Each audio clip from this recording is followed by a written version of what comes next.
اے اللہ میں حاضر ہوں، تیرا بندہ ہوں، تو نے پیدا کیا، تو نے رزق دیا، تو نے ہمیں صحت دی، تو نے سب کچھ دیا، ایمان کی دولت تو نے دی، اے اللہ میں تیرا بندہ بن کر رہوں گا، میں تیری اطاعت کروں گا، تجھے ناراض کرنے والے کاموں سے بچوں گا۔ مگر آج حال یہ ہے میرے پیارے اسلامی بھائی، اب میں جو جملہ کہنے جا رہا ہوں نا وہ بڑا سخت ہے۔ آج حال یہ ہے کہ آج اللہ کو لبیک لوگ نہیں کہہ رہے، ایسا لگتا ہے شیطان کو لبیک کہہ رہے ہیں۔ زبان سے نہیں کہتے، مگر سچ بتاؤ مانتے کس کی ہیں؟ صبح ہوئی، رب کا حکم تو فجر پڑھنا تھا نا، تمہاری فجر قضا ہوئی، تم نے اللہ کی بارگاہ میں لبیک کہی، شیطان کی بات کہی لبیک۔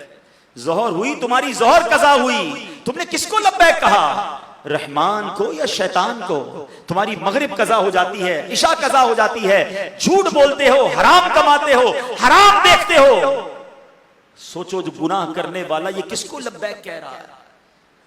افسوس یہ ہے کہ اگر پورے دن میں ہم اپنے اعمال لکھیں نا تو ایسا لگتا ہے دن میں کئی بار شیطان کو لبیک کہہ رہے ہیں، اللہ کو لبیک نہیں کہہ رہے۔ اللہ کو لبیک کہنے والا اس کی نماز کیسے جاتی ہے؟ وہ حرام کیسے کمائے گا؟ وہ جھوٹ کیسے بولے گا؟ وہ ظلم کیسے کرے گا؟ وہ ماں باپ کو کیسے ستائے گا؟ وہ شراب کیسے پیے گا؟ وہ جوا کیسے کھیلے گا؟ نہ کرو ایسا، اللہ کے ہو جاؤ، اللہ یہ ساری دنیا تمہاری کر دے گا۔ ابھی بھی لوگ کہتے ہیں یار بس یہ بیان بالکل صحیح ہو رہا ہے، لیکن یار بس 5-7 سال ذرا کام کو ٹائم دے دوں، فیملی کو ٹائم دے دوں، ذرا عیاشی کر لوں، جوانی گزار لوں، پھر میں نے اللہ ہی کرنا ہے، میرا اور کام کیا ہے؟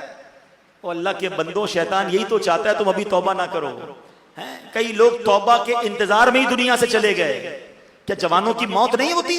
یاد رکھیے گا، ان کے جو غلام ہو گئے، ان کے جو غلام ہو گئے، وقت کے امام ہو گئے، نام لیوا ان کے جو ہوئے، ان کے اونچے نام ہوئے۔ تو ہمیں یہ سوچنا ہے کہ ہم کس کے بندے ہیں، لبیک کس کو کہنی ہے، بات کس کی ماننی ہے۔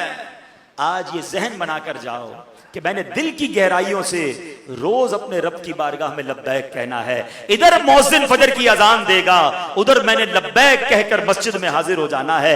ادھر ظہر کی اذان ہوگی، میں نے دل میں لبیک کہنا ہے، اے اللہ میں حاضر ہوں، نماز کے لیے حاضر ہونا ہے۔ آپ کے سامنے حرام روزی آ رہی ہے، آپ نے حرام روزی کو ٹھکرانا ہے اور رب کی بارگاہ میں کہنا ہے لبیک اللہم لبیک، مولا میں حرام نہیں کماؤں گا۔